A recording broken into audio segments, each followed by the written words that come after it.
എല്ലാവർക്കും സിനിമ മേനിയക്കിൻ്റെ പുതിയൊരു വീഡിയോയിലേക്ക് സ്വാഗതം. അവതാർ ദി ലാസ്റ്റ് എയർബെൻഡർ എന്ന സീരീസിൻ്റെ അവസാനത്തെ എപ്പിസോഡിൻ്റെ ഒരു എക്സ്പ്ലനേഷൻ വീഡിയോ ആണിത്. ഇത് ഇന്നലെ കണ്ടൊരു വീഡിയോ ആയിരുന്നു, പക്ഷെ ഇന്നലെ നല്ല തിരക്കായിരുന്നു, അതുകൊണ്ടാണ് ഇന്നൊക്കെ മാറ്റി വെച്ചത്. അത് മാത്രമല്ല, മറ്റൊരു കാര്യം കൂടി പറയാനുണ്ട്. ഇവിടെ പുറത്ത് നല്ല മഴയാണ്, അതുകൊണ്ട് തന്നെ സൗണ്ടിനൊക്കെ കുറച്ച് പ്രശ്നങ്ങളൊക്കെ കാണും. എല്ലാവരും ഒന്ന് സഹിച്ച് പുറത്ത് കാണുക, അത്ര എനിക്ക് പറയാനുള്ളൂ. അപ്പോൾ ഞാൻ കൂടുതൽ ഘടിപ്പിക്കുന്നില്ല, നേരെ നമ്മുടെ സീരീസിലേക്ക് കിടക്കാം. സീരീസിൻ്റെ തുടക്കത്തിൽ തന്നെ കാണിക്കുന്നത് നമ്മുടെ ജാവോയുടെ കപ്പലാണ്. ഇവന്മാർ നമ്മുടെ നോർത്തിനെ അങ്ങനെ അറ്റാക്ക് ചെയ്യാൻ വന്നുകൊണ്ടിരിക്കുകയാണ്. പക്ഷേ ഈ ഒരു കറക്റ്റ് ടൈമിലാണ് നമ്മുടെ ആംഗും ടീംസ് അങ്ങോട്ടേക്ക് എത്തുന്നതെന്ന് മാത്രമല്ല, അതിനകത്തുള്ള എല്ലാത്തിനും അടിച്ച് തൂഫാനാക്കുന്നുണ്ട്. ശേഷം അവിടുത്തെ ഒരു കപ്പലും കത്തിച്ചിട്ട് അവരവിടെ നിന്ന് പോവാൻ. പക്ഷേ ഈ ഒരു കറക്റ്റ് ടൈമിലാണ് ഇവരൊരു കാഴ്ച കാണുന്നത്. അവിടെ അവരൊറ്റ കപ്പൽ മാത്രമല്ലുള്ളത്, ഒരു കൂട്ടം കപ്പലുകളാണ് ഇവർക്ക് നേരെ വന്നുകൊണ്ടിരിക്കുന്നത്. ഇത് കണ്ടപാട് നമ്മുടെ ആംഗും ടീംസ് ഞെട്ടുന്നുണ്ട്. അത് മാത്രമല്ല, ഇവർ നേരെ പോയിട്ട് നമ്മുടെ മാസ്റ്ററും ബാക്കിയുള്ള ടീംസും ഒക്കെ ഉണ്ടല്ലോ, അവരോട് കാര്യം അറിയിക്കുന്നുണ്ട്. ഈ സമയത്താണ് നമ്മുടെ സൂക്കോനെ അങ്കിളിനെയും കാണിച്ചുകൊണ്ടിരിക്കുന്നത്. ഇവർക്കാണ് ഈ ഒരു യുദ്ധത്തിൽ പങ്കെടുക്കാൻ യാതൊരു താല്പര്യമില്ല. ആകെ കൂടുതലൊരു താല്പര്യം അല്ലെങ്കിൽ ആകെ കൂടുതലൊരു ലക്ഷ്യം എന്ന് പറഞ്ഞാൽ ഇവർക്ക് അവതാരണം പിടിക്കണം. അപ്പം അതിനു വേണ്ടിയിട്ട് നമ്മുടെ സൂക്കോ ഒറ്റയ്ക്ക് പോകാനിരിക്കാൻ ഈ ടൈമിൽ നമ്മുടെ അങ്കിൾ പറയുന്നുണ്ട് സൂക്ഷിക്കാനൊക്കെ. കാരണം ഈ നോർത്തിലുള്ളവർ അത്ര ചില്ലറക്കാരൊന്നുമല്ല. പിന്നെ പോരാത്തതിന് വാട്ടർ ബെൻഡേഴ്സ് ആണ്. ഫയറിനെ തോൽപ്പിക്കാൻ ആകെ കൂടുതലുള്ളത് വാട്ടർ മാത്രമാണ്. അതുകൊണ്ട് തന്നെ സൂക്ഷിക്കാനൊക്കെയാണ് നമ്മുടെ അങ്കിൾ പറഞ്ഞുകൊണ്ടിരിക്കുന്നത്. അങ്ങനെ നമ്മുടെ സൂക്കോ ഗുഡ് ബൈ പറയുന്നു, അവിടെ നിന്ന് ഇറങ്ങി പോകുന്നു. അടുത്ത സീൻ കാണിക്കുന്നത് നമ്മുടെ ആങ്ങിനെ ടീംസിനാണ്. ഇവരൊരു യുദ്ധത്തിന് വേണ്ടിയിട്ട് ഇങ്ങനെ പ്രിപ്പയർ ആയിക്കൊണ്ടിരിക്കുകയാണ്. അതിന് ഈ ടൈമിൽ നമ്മുടെ ആങ് ചോദിക്കുകയാണ്, അല്ല സോക്ക, നമ്മൾ ഈ ഒരു യുദ്ധത്തിൽ ജയിക്കുമോ? എനിക്കത്ര ഉറപ്പൊന്നുമില്ല, പക്ഷെ എന്നാലും ഒരു 50-50 ഞാൻ സാധ്യത കാണുന്നുണ്ട്. ഇനി അത് 60-40 ആവോ? യാതൊരു ഐഡിയ ഇല്ല. ഇത് കേട്ടപാട് നമ്മുടെ കട്ടാർ അവിടെ നിന്ന് ഒരു കാര്യം ചെയ്യാൻ വേണ്ടി പോകുന്നുണ്ട്. ഇതിന്റെ ഇടയിലാണ് നമ്മുടെ ജാവോനെ അങ്കിളിനെ കാണിച്ചുകൊണ്ടിരിക്കുന്നത്. നമ്മുടെ അങ്കിൾ വന്നിട്ട് നമ്മുടെ ജാവോടോട് ചോദിക്കുകയാണ്, ജാവോ നിന്റെ പ്ലാൻ എന്താ? ഇത് കേട്ടപാട് നമ്മുടെ ജാവോ ഒരു സാധനം കാണിച്ചു കൊടുക്കുന്നുണ്ട്, ഒരു പറക്കുന്ന ഷിപ്പ്. ഇത് ഉണ്ടാക്കി കൊടുത്തിട്ടുള്ളതാണെങ്കിലോ നമ്മുടെ ഒമാഷുവിലെ എഞ്ചിനീയർമാരാണ്, അതായത് നമ്മുടെ സായും ടീംസൊക്കെ കൂടിയിട്ട്. അതായത് സായ് പണ്ട് ഫയർ ബെൻഡേഴ്സിനൊക്കെ ഒറ്റി കൊടുക്കുന്ന ഒരാളായിരുന്നു.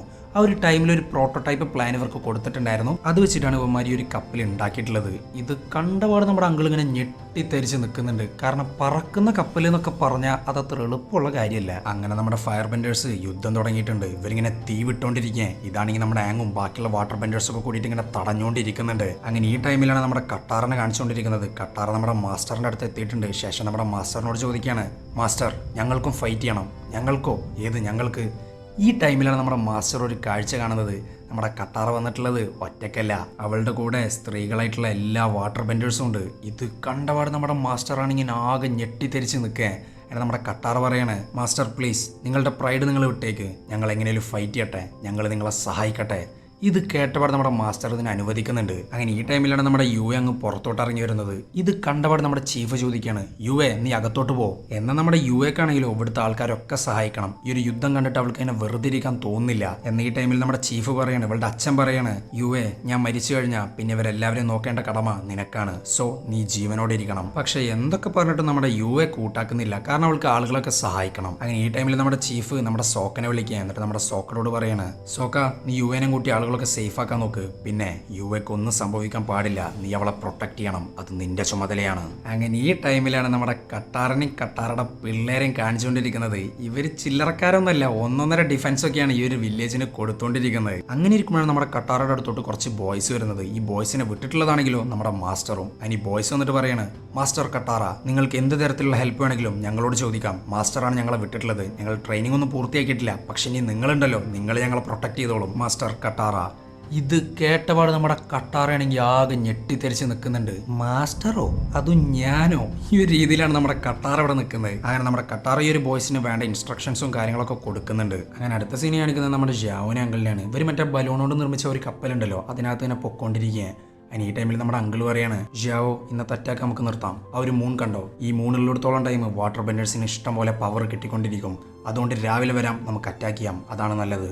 ഇത് കേട്ടപാട് നമ്മുടെ ജാവോ പറയാണ്, അത് അങ്ങനെ ഇങ്ങനെയുള്ള ഒരു മൂണല്ല, ഇന്നത്തെ ദിവസമാണ് സ്പിരിറ്റ് വേൾഡും നമ്മുടെ വേൾഡും തമ്മിലുള്ള അന്തരം ചെറുതാക്കുന്ന ദിവസം. അതുകൊണ്ട് തന്നെ ഒരു മൂൺ സ്പിരിറ്റിനെ എനിക്ക് നശിപ്പിക്കണം. അത് നശിപ്പിച്ചു കഴിഞ്ഞാൽ വാട്ടർ ബെൻഡേഴ്സ് എല്ലാം ഇല്ലാണ്ടാവും. ഇതും പറഞ്ഞിട്ട് അവൻ്റെ മറ്റേ പെട്ടി ഉണ്ടല്ലോ, അതങ്ങ് കാണിച്ചു കൊടുക്കുകയാണ്. അതിനകത്തൊരു കത്തിയുണ്ട്, ഒരു പ്രത്യേകതരം കത്തി, മൂൺ സ്പിരിറ്റിനെ കൊല്ലാനുള്ള കത്തി. ഇത് കേട്ടപാട് നമ്മുടെ അങ്കിൾ പറയാണ്, മൂൺ സ്പിരിറ്റിനെ ഒരിക്കലും കൊല്ലാൻ പാടില്ല. കാരണം മൂണില്ലാണ്ടായ ഈ ലോകത്തിന്റെ ബാലൻസ് തന്നെ നഷ്ടപ്പെടും. പക്ഷെ ഇതൊക്കെ കേട്ടിട്ട് നമ്മുടെ ജിയാവോ ആണെങ്കിലോ മുന്നോട്ട് തന്നെ പൊക്കോണ്ടിരിക്കുകയാണ്. ഇതേ സമയം തന്നെ നമ്മുടെ ആങ്ങിനെ കാണിച്ചുകൊണ്ടിരിക്കുന്നുണ്ട്. ആങ് ഇങ്ങനെ യുദ്ധം ചെയ്തുകൊണ്ടിരിക്കുന്ന സമയത്ത് അവൻ ആരോ ഇങ്ങനെ വിളിക്കുന്നുണ്ട്, ആങ് ആങ് എന്ന്. ഇത് കേട്ടപാട് അവനിങ്ങനെ അങ്ങോട്ടും ഇങ്ങോട്ടൊക്കെ തിരിഞ്ഞു നോക്കുക. അപ്പോഴാണ് അവനൊരു കാഴ്ച കാണുന്നത്. നമ്മുടെ അവതാർ കുറൂക്കാണ് ഇവനെ വിളിച്ചുകൊണ്ടിരിക്കുന്നത്. നീ എത്ര പെട്ടെന്ന് ജിയാവോനെ തടയണം. അവന്റെ കയ്യിലൊരു കത്തിയുണ്ട്. ആ കത്തി എന്റേതാണ്. സ്പിരിറ്റ് വേൾഡിൽ നിന്ന് പല മെറ്റീരിയൽസ് കൊണ്ടും ഞാൻ ഉണ്ടാക്കിയെടുത്ത കത്തിയാണത്. അത് വെച്ച് അവൻ മൂൺ സ്പിരിറ്റിനെ ഇല്ലാണ്ടാക്കാൻ പോവാ. നീ അത് തടഞ്ഞേ പറ്റുള്ളൂ. അത് തടഞ്ഞില്ല എന്നുണ്ടെങ്കിൽ ഈ ലോകത്തിന്റെ ബാലൻസ് തന്നെ എന്നേക്കോട്ട് നഷ്ടപ്പെടും. ഇത് കേട്ടപാട് നമ്മുടെ ആണെങ്കിൽ ആകെ ഞെട്ടിത്തെരിച്ച് നിൽക്കുന്നുണ്ട്. അതിന് അങ്ങോട്ടേക്ക് വരുന്നുണ്ട് നമ്മുടെ കട്ടാറ വന്നപാട് ചോദിക്കുന്നുണ്ട്, എന്ത് പറ്റിയ കട്ടാറ? നമുക്ക് എത്ര പെട്ടെന്ന് സോക്കനെ യുവനെ കണ്ടുപിടിക്കണം, ഇല്ലെങ്കിൽ എല്ലാം കയ്യിൽ നിന്ന് പോകും. ഇതേ സമയം തന്നെ നമ്മുടെ യുവനെ അതുപോലെ തന്നെ സോക്കനെ കാണിക്കുന്നുണ്ട്. ഇവരിങ്ങനെ രക്ഷപ്പെട്ടുകൊണ്ടിരിക്കുക. പിന്നെ പോരാത്തിന് കുറെ പേരെങ്ങനെ രക്ഷപ്പെടുത്തുന്നുണ്ട്. പക്ഷേ ഈ ഒരു കറക്റ്റ് ടൈമിലാണ് ഒരു കുട്ടിയുടെ തലേക്ക് ഒരു കല്ലങ്ങ് വന്ന് വീഴുന്നത്. പക്ഷെ ഇത് തടയാനാണെങ്കിലോ നമ്മുടെ മോമോ എത്തുന്നുണ്ട്. അതിന് ആ കുട്ടീനെ രക്ഷിച്ചു. പക്ഷെ ആ ഒരു ഐസിന്റെ കല്ല് നേരെ വന്ന് വീണിട്ടുള്ളത് നമ്മുടെ മോമോയുടെ മേല. ഇത് കണ്ടപാട് മോമോനെ ഇഷ്ടപ്പെടാത്ത നമ്മുടെ സോക്ക വല്ലാണ്ട് വിഷമിക്കുന്നുണ്ട്. അവനക്ക് അത്ര ഇഷ്ടമല്ലായിരുന്നു, പക്ഷെ ഇപ്പൊ ഭയങ്കരമായിട്ട് വിഷമാവുന്നുണ്ട്. കാരണം ഒരാളെ നഷ്ടപ്പെടുമ്പോഴാണല്ലോ അയാളില്ലാത്തതിന്റെ കുറവ് നമുക്ക് മനസ്സിലാവുക. നമ്മുടെ മോമോയുടെ കണ്ടീഷൻ ആണെങ്കിലോ ഭയങ്കര മോശമാണ്. അവനക്ക് ജസ്റ്റ് ഒരു ശ്വാസം ഉണ്ടെന്ന് മാത്രമല്ലോ. അതിന് ഈ ടൈമിൽ നമ്മുടെ യുവ പറയാണ്, എനിക്ക് നിന്നെ ഹെൽപ്പ് ചെയ്യാൻ സാധിക്കും, നീ മോമോയും കൊണ്ട് വാ. അങ്ങനെ ഇതും പറഞ്ഞിട്ട് നമ്മുടെ യുവ സോക്കനെ ഒരു സ്ഥലത്തോട്ട് കൂട്ടിക്കൊണ്ട് പോകുന്നുണ്ട്, ഒരു സീക്രട്ട് സ്പോട്ട്. ഇത് കണ്ടപാട് നമ്മുടെ സോക്കൻ ഇങ്ങനെ ആകെ ഞെട്ടിത്തെരിച്ച് നിൽക്കുക. കാരണം ഇത്രയും ഐസുള്ള ഒരു സ്ഥലത്ത് ഐസും മഞ്ഞില്ലാത്ത ഒരൊറ്റ സ്ഥലം, പിന്നെ പോരാത്തതിൻ്റെ ഒരു വെള്ളച്ചാട്ടമൊക്കെ ഉണ്ട് അവിടെ. അതിന് ഈ ടൈമിൽ നമ്മുടെ സോക്ക് ചോദിക്കുകയാണ്, യുവേ ഇത് എന്ത് സ്ഥലമാണ്? ഇതൊരു സീക്രട്ട് സ്പോട്ടാ. ഞങ്ങളുടെ ആൻസെസ്റ്റേഴ്സൊക്കെ ഇവിടെയാണ് താമസിച്ചിരുന്നത്. അത് മാത്രമല്ല ഇത്രയും തണുപ്പുള്ള ഈ ഒരു എൻവയോൺമെന്റിൽ ഞങ്ങൾക്ക് ചൂട് തന്നുകൊണ്ടിരിക്കുന്നത് ഈ ഒരു ഒറ്റ സ്ഥലമാണ്. ഇതും പറഞ്ഞിട്ട് ഇവനൊരു കുളത്തിന്റെ അടുത്തോട്ട് കൊണ്ടുപോകുന്നുണ്ട്. ശേഷം മോമോൻ അതിൽ വെക്കുക. എന്നിട്ട് നമ്മുടെ യുവ പറയാണ്, പണ്ട് എനിക്ക് വയ്യാതായപ്പോൾ ഞങ്ങളുടെ പ്രീസ്റ്റൊക്കെ എന്നെ കൂട്ടിക്കൊണ്ടുവന്നത് ഇതേ സ്ഥലത്തോട്ടാ. ശേഷം എനിക്ക് ജീവൻ നൽകി. ഇതും പറഞ്ഞിട്ട് ഇവിടെ നമ്മുടെ മോമോനെ അങ്ങ് ജീവൻ നൽകുന്നുണ്ട്. ഇത് കണ്ടപാടെ നമ്മുടെ സോക്കാണെങ്കിലോ ആകെ ഞെട്ടുന്നുണ്ട്. അത് മാത്രമല്ല അവൻ ഭയങ്കരമായിട്ട് ഹാപ്പി ആവുന്നുണ്ട്. കാരണം അവൻ്റെ മോമോനെ അവനക്ക് തിരിച്ചു കിട്ടിയിരിക്കുകയാണ്.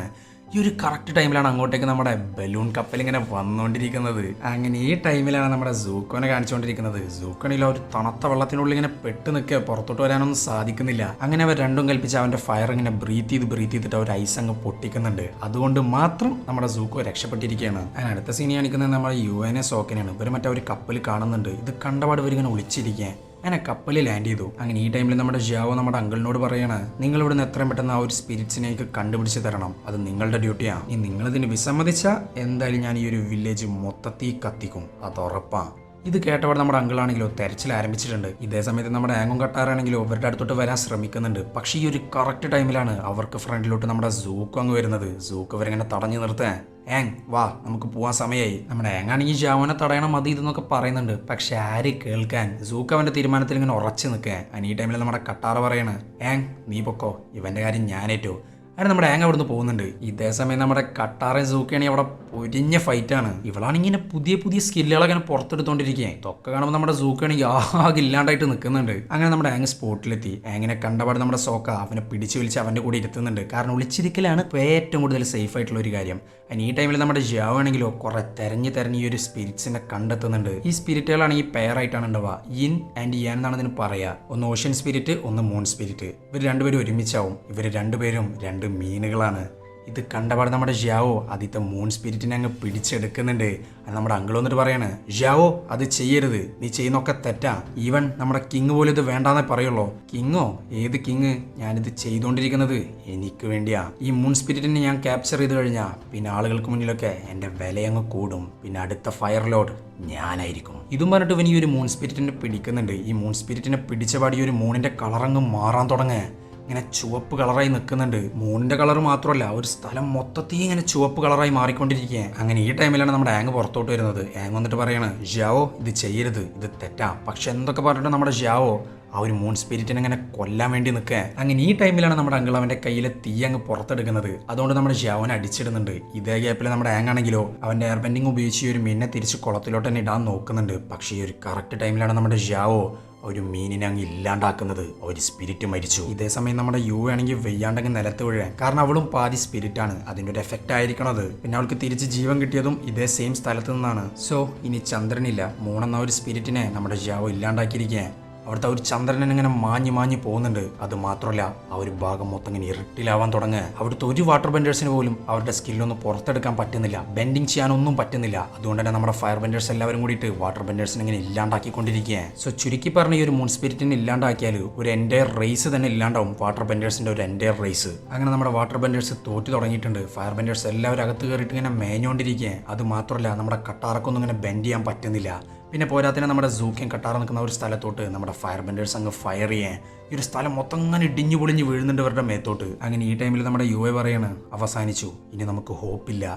ഇത് കേട്ടപാട് നമ്മുടെ ആങ് ആ ഒരു ഓഷ്യൻ സ്പിരിറ്റ് ഉണ്ടല്ലോ മറ്റേ മീന് അതുമായിട്ട് ഇങ്ങനെ കോണ്ടാക്ട് ചെയ്യുന്നുണ്ട്. എന്നിട്ട് പറയാണ് ഒന്നും അവസാനിച്ചിട്ടില്ല. ഇവനിത് പറയുന്നതാണെങ്കിലോ ഭയങ്കര വിയേർഡായിട്ട് പേടിപ്പെടുത്തുന്ന ഒരു സൗണ്ടിലാണ്. അതായത് ഈ ഒരു ഓഷ്യൻ സ്പിരിറ്റ് ഇവന്റെ ഉള്ളിലൂടെ അങ്ങനെ സംസാരിച്ചുകൊണ്ടിരിക്കുക. അങ്ങനെ ഇതൊക്കെ പറഞ്ഞിട്ട് ഇവൻ ഈ ഒരു വെള്ളത്തിലോട്ട് അങ്ങ് ഇറങ്ങി നിൽക്കുക. ഇത് കണ്ടപാട് നമ്മുടെ യുവ പറയുന്നുണ്ട് ഏങ് അത് ചെയ്യരുത്, അങ്ങനെ ചെയ്തു കഴിഞ്ഞാൽ നിന്നെ എന്നേക്കോട്ട് ഞങ്ങൾക്ക് നഷ്ടപ്പെടും. പക്ഷെ അതൊന്നും വകവെക്കാതെ അവനൊരു വെള്ളത്തിലോട്ട് ഇറങ്ങി നിൽക്കുന്നുണ്ട്. ഇറങ്ങി നിൽക്കാന്ന് മാത്രമല്ല അവൻ ആ ഒരു ഓഷ്യൻ സ്പിരിറ്റ് ആയിട്ട് അങ്ങ് പുറത്തോട്ട് വരിക വലിയൊരു മീനായിട്ട്. ഇത് കണ്ടപാട് നമ്മുടെ സോക്ക ചോദിക്കുന്നുണ്ട് എന്തൊക്കെയാണ് ഇവിടെ സംഭവിച്ചുകൊണ്ടിരിക്കുന്നത്. ഏങ് അവനെ തന്നെ ബലി നൽകിയിരിക്കുകയാണ് ആ ഒരു ഓഷ്യൻ സ്പിരിറ്റിന്. ആ ഒരു ഓഷ്യൻ സ്പിരിറ്റ് അവൻ്റെ ഉള്ളിലൂടെ ഇങ്ങനെ ചാനൽ ചെയ്തുകൊണ്ടിരിക്കുകയാണ്. പിന്നെ പോരാത്തന്നെ അവൻ്റെ അവതാറുന്ന പവർ ഓഷ്യൻ സ്പിരിറ്റിന് കൊടുത്തിരിക്കുകയാണ് നമ്മുടെ ആങ്. ആങ്ങിനെ നമുക്കിനി തിരിച്ചു കിട്ടില്ല, അവൻ പോയി. അങ്ങനെ ഇതേ സമയത്ത് തന്നെ നമ്മുടെ സൂക്കോനെ കാണിക്കുന്നുണ്ട്. സൂക്കോക്ക് ബോധം വരെ. സൂക്കോ കാണുന്ന ടൈമിൽ നമ്മുടെ ആങ് വലിയൊരു മീനിൻ്റെ ഉള്ളിലാണ്. ഒരു വലിയ മീൻ എന്ന് പറഞ്ഞാൽ ഭയങ്കര വലുതാണ്. ഇതിങ്ങനെ എല്ലാവരും ഇങ്ങനെ അറ്റാക്ക് ചെയ്തുകൊണ്ടിരിക്കുകയാണ് നമ്മുടെ ഫയർ ബെൻഡേഴ്സിനെ മുഴുവൻ. ഈ ടൈമിൽ തന്നെയാണ് അങ്ങോട്ടേക്ക് നമ്മുടെ അങ്കിൾ വരുന്നതും സൂക്കോനെ അവിടെ നിന്ന് കൊണ്ടുപോകുന്നതും. അതുമാത്രമല്ല നമ്മുടെ ഓഷ്യൻ സ്പിരിറ്റിനെ കണ്ടപാട് ബാക്കിയുള്ള വാട്ടർ ബെൻഡേഴ്സൊക്കെ ഇങ്ങനെ മുട്ടുകുത്തി നിൽക്കുകയാണ്. അതിന് ഇതേ സമയം തന്നെ നമ്മുടെ കട്ടാറിനെയും കാണിക്കുന്നുണ്ട്. കട്ടാറ നോക്കുമ്പോൾ ആങ്ങിനെയാണ് കണ്ടുകൊണ്ടിരിക്കുന്നത്. പക്ഷെ ആ ഒരു ആങ്ങാണെങ്കിൽ ആ ഒരു മീനിനുള്ളിലാണ്. ആങ്ങിനെ കൺട്രോൾ ചെയ്തുകൊണ്ടിരിക്കുന്നത് ഈ ഒരു ഓഷ്യൻ സ്പിരിറ്റാണ്. ഓഷ്യൻ സ്പിരിറ്റിന്റെ പാർട്ണറായ മൂൺ സ്പിരിറ്റിനെ ഇല്ലാണ്ടാക്കിയപ്പോൾ അതിന്റെ പക തീർത്തുകൊണ്ടിരിക്കുകയാണ് നമ്മുടെ ഓഷ്യൻ സ്പിരിറ്റ്. സോ ആങ്ങിനെ ഒരിക്കലും തിരിച്ചു കിട്ടില്ല. ആങ് മൊത്തത്തിൽ ലോസ്റ്റ് ആയിട്ടിരിക്കുകയാണ്. അങ്ങനെ ഈ ടൈമിലാണ് നമ്മുടെ സൂക്കോ രക്ഷപ്പെട്ടുകൊണ്ടിരിക്കുന്ന സമയത്ത് ഒരു കാഴ്ച കാണുന്നത്. നമ്മുടെ ജാവോനെ കണ്ട പിന്നെ അവൻ വെറുതെ ഇരിക്കുമോ. ഈ ജാവോ ഒറ്റൊരുത്തം കാരണം അവന്റെ കയ്യിൽ നിന്ന് അവതാരണങ്ങൾ നഷ്ടപ്പെട്ടത്. സോ അതിന്റെ ചുരുക്കം എന്തായാലും നമ്മുടെ സൂക്കോക്ക് കാണും. പിന്നെ അവർ തമ്മിൽ അങ്ങ് ഫൈറ്റ് ആവേ. ഇനി ഈ ഫൈറ്റിന്റെ ഒടുവിൽ നമ്മുടെ ജാവോ പറയാണ് എടാ സൂക്കോ നിന്റെ വിചാരം എന്താ, അവതാരണം നീ കൊണ്ടുവന്നാ നിന്റെ അച്ഛൻ നിന്നെ തിരിച്ച് നാട്ടിലോട്ട് കയറ്റുന്നാണോ? ഒരിക്കലുമില്ല. നിന്റെ അച്ഛൻ നിന്നെ വെച്ചിട്ട് ഇങ്ങനെ കളിച്ചുകൊണ്ടിരിക്കുക നിന്റെ സിസ്റ്ററിന് വേണ്ടിയിട്ടുള്ള ഒരു മോട്ടിവേഷനായിട്ട്. എന്നെ ഇത്രയും കാലം ഹെൽപ്പ് ചെയ്തുകൊണ്ടിരുന്നത് നിന്റെ അച്ഛനും അസൂളയും കൂടിയിട്ടാ. നീ തോറ്റുപോയവനാടാ. ഇത് കേട്ടപാട് അവനക്ക് ഭയങ്കരമായിട്ട് ദേഷ്യം വരുന്നുണ്ട്. അതുപോലെ തന്നെ അവൻ ഭയങ്കരമായിട്ട് വിഷമിക്കുന്നുണ്ട്. അങ്ങനെ ഈ ഒരു ഗ്യാപ്പിൽ നമ്മുടെ ജാവു എണീറ്റ് വന്നിട്ട് ഇവനെ അങ്ങ് കൊല്ലാൻ നിൽക്കുക. പക്ഷെ ആ ഒരു കറക്റ്റ് ടൈമിലാണ് നമ്മുടെ അങ്കിൾ വരുന്നതും ജാവുനെ അങ്ങ് ഇല്ലാണ്ടാക്കുന്നതും. അങ്ങനെ ഈ സമയത്ത് നമ്മുടെ ആങ് ആണെങ്കിലോ എല്ലാ കപ്പലുകളും ഇങ്ങനെ നശിപ്പിച്ചുകൊണ്ടിരിക്കുക. ഒരു കപ്പൽ പോലും അവൻ വെറുതെ വിടുന്നില്ല, എല്ലാത്തിനെയും നശിപ്പിക്കുന്നുണ്ട്. അങ്ങനെ ഇതൊക്കെ കാണുമ്പോൾ നമ്മുടെ കട്ടാറാണെങ്കിലോ ആങ്ങിനെ വിളിച്ചുകൊണ്ടിരിക്കുന്നുണ്ട്. പക്ഷെ നമ്മുടെ ആങ് ഉണ്ടാ വിളി കേൾക്കണ്. കാരണം അവനിപ്പോൾ ആങ്ങല്ല, ഓഷ്യൻ സ്പിരിറ്റാ. അങ്ങനെ ഈ ടൈമിൽ നമ്മുടെ സോക്ക യുഎയോട് ചോദിക്കുകയാണ് യുഎ മൂൺ സ്പിരിറ്റിനെ തിരിച്ച് ലൈഫിലോട്ട് കൊണ്ടുവരാൻ എന്തെങ്കിലും വഴിയുണ്ടോ? ഇത് കേട്ടപാട് നമ്മുടെ യുഎ പറയാണ് ഒരു വഴിയുണ്ട്. ഇതും പറഞ്ഞിട്ട് നമ്മുടെ സോക്കക്ക് ഒരു കിസ് കൊടുക്കുന്നുണ്ട്. ശേഷം അവനങ്ങനെ ഐസാക്കി നിർത്തുകയാണ് നമ്മുടെ യുഎ. നമ്മുടെ സോക്കക്കാണെങ്കിൽ ഇവിടെ അനങ്ങാനൊന്നും പറ്റുന്നില്ല. നമ്മുടെ യുഎ ആണെങ്കിലോ ആ ചത്ത മീനിനങ്ങ് എടുക്കുന്നുണ്ട്. എന്നിട്ട് പറയാണ് എൻ്റെ ലൈഫ് തിരിച്ചു കൊടുക്കാൻ സമയമായി. ഒരിക്കൽ എൻ്റെ ലൈഫ് എനിക്ക് തിരിച്ചു തന്നത് മൂൺ സ്പിരിറ്റാ. ആ ഒരു ലൈഫ് ഞാൻ തിരിച്ചു കൊടുക്കാൻ പോവാൻ. ഇത് കേട്ടപാട് നമ്മുടെ സോക്കയാണെങ്കിലും വേണ്ട എന്നൊക്കെ പറയുന്നുണ്ട്. പക്ഷെ ആര് കേൾക്കാൻ, അവൾ അവളുടെ ലൈഫ് അങ്ങ് സാക്രിഫൈസ് ചെയ്യാൻ. അങ്ങനെ ചന്ദ്രൻ തിരിച്ചു വന്നു. ഇത് നമ്മുടെ ഓഷ്യൻ സ്പിരിറ്റ് കാണുന്നുണ്ട്. അങ്ങനെ ആ ഒരു സ്പിരിറ്റ് പകയൊക്കെ മതിയാക്കി തിരിച്ച് വെള്ളത്തിലോട്ട് പോവാൻ. ശേഷം നമ്മുടെ അവതാരങ്ങ് ഒറ്റക്ക് പൊന്തി വരുന്നുണ്ട് ഈ ഒരു വെള്ളത്തിനടിയിൽ നിന്ന്. ഇതൊക്കെ കണ്ടിട്ട് എല്ലാവരും ഇങ്ങനെ ഞെട്ടിത്തരിച്ച് നിൽക്കുക. അങ്ങനെ യുദ്ധം അവസാനിച്ചു. ഇഷ്ടംപോലെ ആൾക്കാർ മരിച്ചിട്ടുണ്ട്. ഈ ഒരു ദൃശ്യം കണ്ടപാട് നമ്മുടെ അവതാറാണെങ്കിലോ അവിടെ നിന്ന് പറന്നു പോവാൻ. കാരണം ഈ ഒരു ഡെഡ് ബോഡീസ് ഒന്നും കാണാൻ അവനക്ക് വയ്യ. ഇതേ ടൈമിൽ തന്നെ നമ്മുടെ സോക്കനെ കാണിക്കുന്നുണ്ട്. സോക്കനെങ്കിൽ ആകെ ഇല്ലാണ്ടായിട്ട് നിൽക്കുന്നുണ്ട്. കാരണം അവന്റെ യുവ മരിച്ചിരിക്കുകയാണ്. അത് മാത്രമല്ല നമ്മുടെ യുവയുടെ അച്ഛനോട് ഇങ്ങനെ സോറി ഒക്കെ പറയുന്നുണ്ട്. ഇത് കേട്ടപ്പോൾ നമ്മുടെ യുവയുടെ അച്ഛൻ പറയാണ് സോക്ക ഇത് നിന്റെ തെറ്റല്ല, നീ അത് വിട്ടേക്ക്. അങ്ങനെ അടുത്ത സീനി കാണിക്കുന്നത് നമ്മുടെ മാസ്റ്ററിനെയാണ്. മാസ്റ്റർ നമ്മുടെ കട്ടാറുടെ അടുത്തോട്ട് വരുന്നുണ്ട്. എന്നിട്ട് നമ്മുടെ കട്ടാറോട് പറയാണ് നീ ഇവിടെ നിൽക്കണം, വരുന്ന ജനറേഷന് നീ വേണം വാട്ടർ ബെൻഡിങ് പഠിപ്പിക്കാൻ. ഇത് കേട്ടപാട് നമ്മുടെ കട്ടാറ ഭയങ്കരമായിട്ട് ഹാപ്പി ആവുന്നുണ്ട്. പക്ഷെ നമ്മുടെ കട്ടാർ ഒരു കാര്യം പറയുന്നുണ്ട് മാസ്റ്റർ, പക്ഷെ എനിക്കതിന് കഴിയില്ല. കാരണം ആങ്കിൻ്റെ ജേണി ഇപ്പോഴും പൂർത്തിയായിട്ടില്ല. അവനിപ്പോഴും ബാക്കിയുള്ള ബെൻഡിങ് പവേഴ്സ് ഒന്നും പഠിച്ചെടുത്തിട്ടില്ല. കട്ടാറ നീ പേടിക്കണ്ട, അതിന് അവൻ്റെ കൂടെയുള്ളത് ബെസ്റ്റ് മാസ്റ്റർ ആണല്ലോ, മാസ്റ്റർ കട്ടാറ. നീ അവനെ പഠിപ്പിച്ചാൽ മതി, വാട്ടർ ബെൻഡിങ് നിന്നെ കൊണ്ട് പറ്റും. ഇത് പറഞ്ഞിട്ട് ഒരു പ്രത്യേക തരത്തിലുള്ള ഒരു കുപ്പിയിൽ ലേശം വെള്ളം കൊടുക്കുന്നുണ്ട്. ഇത് പറഞ്ഞ മറ്റേ സേക്രഡ് സ്പോട്ട് ഉണ്ടല്ലോ, അതിൽ നിന്ന് എടുത്തിട്ടുള്ളൊരു വെള്ളമാണ്. കട്ടാറ ഇത് നീ സൂക്ഷിച്ചോ, നിങ്ങൾക്ക് എപ്പോഴാണെങ്കിലും ഇങ്ങോട്ടേക്ക് തിരിച്ചു വരാം, ഇത് നിങ്ങൾക്കുള്ളൊരു ഇൻവിറ്റേഷനാണ്. നമ്മുടെ സൂക്കങ്ങളാണെങ്കിലും അവിടുന്ന് തിരിച്ച് പൊക്കോണ്ടിരിക്കുകയാണ്. നമ്മുടെ സൂക്കാണെങ്കിൽ ആകെ കയ്യിൽ നിന്ന് പോയിട്ടുണ്ട്. കാരണം അത്രയും വലിയ ന്യൂസുകളാണ് അവൻ നമ്മുടെ ജാവോടെ അടുത്തുനിന്ന് കേട്ടിട്ടുണ്ടായിരുന്നത്. അങ്ങനെ അടുത്ത സീനി കാണിക്കുന്നത് നമ്മുടെ ആങ്ങിനെയാണ്. ആങ്ങാണ് ഇങ്ങനെ സ്വയം കുറ്റപ്പെടുത്തിക്കൊണ്ടിരിക്കുക, ഇതെല്ലാം എൻ്റെ തെറ്റാന്നൊക്കെ പറഞ്ഞിട്ട്. ഈ ടൈമിൽ അങ്ങോട്ടേക്ക് കട്ടാറൻ വരുന്നു, നമ്മുടെ സോക്കൻ വരുന്നു. ഇത് നിന്റെ ഫോൾട്ടല്ല, ഇതൊക്കെ ഉണ്ടാക്കിച്ചത് ഫയർ നേഷനാ. പിന്നെ ആങ് നമുക്ക് ഇനിയും കുറെ കാര്യങ്ങൾ പഠിക്കാനുണ്ട്, വാട്ടർ ബെൻഡിങ് അത് ഞാൻ നിന്നെ പഠിപ്പിച്ചോളാം. അതുപോലെ എർത്ത് ബെൻഡിങ് പഠിക്കാനായിട്ട് നമുക്ക് ഒമാഷുവിലോട്ട് തിരിച്ചു പോകാം. അതിന് ഇതൊക്കെ കേൾക്കുമ്പോൾ നമ്മുടെ ആങ് ഭയങ്കരമായിട്ട് ഹാപ്പി ആവുന്നുണ്ട്. അങ്ങനെ അടുത്ത സീനി കാണിക്കുന്നത് നമ്മുടെ ഫയർ ബെൻഡേഴ്സിന്റെ കിങ്ങിനെയാണ്. ഇവൻ നടന്ന കാര്യങ്ങളൊക്കെ അറിഞ്ഞിട്ടുണ്ട്. നോർത്തിൽ വെച്ചിട്ട് ഫയർ ബെൻഡേഴ്സ് ഒക്കെ തോറ്റുപോയ കാര്യം. അത് മാത്രമല്ല അതിനകത്ത് നമ്മുടെ സൂക്കോ രക്ഷപ്പെട്ടോ ഇല്ലേ ഇതൊന്നും ഇവർക്ക് അറിയില്ല. എന്നാൽ ഇവിടെ സൂക്കോക്ക് വലിയ പ്രാധാന്യവും കാര്യങ്ങളൊന്നും നമ്മുടെ കിങ് ഇവിടെ കൊടുക്കുന്നില്ല. അത് മാത്രമല്ല ഈ ഒരു സമയത്ത് നമ്മുടെ കിങ് ഒരു കാര്യം പറയുന്നുണ്ട്. നമ്മുടെ യഥാർത്ഥ ടാർഗറ്റ് നോർത്ത് ആയിരുന്നില്ല, ഒമാഷു ആയിരുന്നു. നൂറ്റാണ്ടുകളായിട്ട് ഒമാഷു ആരും ഇതുവരെ പിടിച്ചടക്കിയിട്ടില്ല. ഇന്ന് നമ്മളത് പിടിച്ചടക്കി. അതിനുവേണ്ടി ഞാൻ ഉപയോഗിച്ചൊരു ഡിസ്ട്രാക്ഷൻ മാത്രമാണ് നോർത്ത്. ഇതേ സമയം തന്നെ നമ്മുടെ ഒമാഷു കാണിക്കുന്നുണ്ട്. ഒമാഷുവിൽ നമ്മുടെ കിങ് ഭൂമിനൊക്കെ എന്നെ പിടിച്ചു വെച്ചിരിക്കുകയാണ്. അതുമാത്രമല്ല അവിടെ നമ്മുടെ ഫയർ ബെൻഡേഴ്സിന്റെ കൊടി ഇടുന്നുണ്ട്. പിന്നെ പോരാത്തിന് ഈ ഒരു സ്ഥലം ഭരിക്കാൻ പോകുന്നത് നമ്മുടെ അസൂളയാണ്. അങ്ങനെ ഇരിക്കുമ്പോഴാണ് നമ്മുടെ കിങ് ഒരു കാര്യം അറിയുന്നത്. ഇവർക്ക് ഏറ്റവും കൂടുതൽ പവർ കൊടുക്കുന്ന ഒരു കോമറ്റ് ഉണ്ട്. ഈ കോമറ്റുള്ള രാത്രിയാണ് നമ്മുടെ എയർ ബെൻഡേഴ്സിന്റെ സ്ഥലം മൊത്തം നമ്മുടെ ഫയർ ബെൻഡേഴ്സ് നശിപ്പിച്ചിട്ടുണ്ടായിരുന്നത് 100 വർഷങ്ങൾക്ക് മുമ്പ്. ആ ഒരു കോമറ്റ് 100 വർഷങ്ങൾക്ക് ശേഷം തിരിച്ചു വരികയാണ്. സോ നമ്മുടെ ഫയർ ബെൻഡേഴ്സ് കൂടുതൽ ശക്തരാവാൻ പോവുക. സോ ഇനി എന്തൊക്കെ നടക്കുന്നുള്ളത് കണ്ടു തന്നെ അറിയണം. സോ ഇവിടെ വെച്ചിട്ടാണ് നമ്മുടെ സീസൺ 1 അവസാനിക്കുന്നത്. സീസൺ 2 ഇതുവരെ ഇറങ്ങിയിട്ടില്ല. ഇറങ്ങിക്കഴിഞ്ഞാൽ എന്തായാലും നമ്മൾ ഇടുന്നതായിരിക്കും. അപ്പോൾ വീഡിയോ ഇഷ്ടപ്പെട്ടാൽ ലൈക്ക് ചെയ്യുക. കൂടുതൽ വീഡിയോകൾക്കായി ചാനൽ സബ്സ്ക്രൈബ് ചെയ്യുക. അപ്പോൾ ഓക്കെ ബൈ.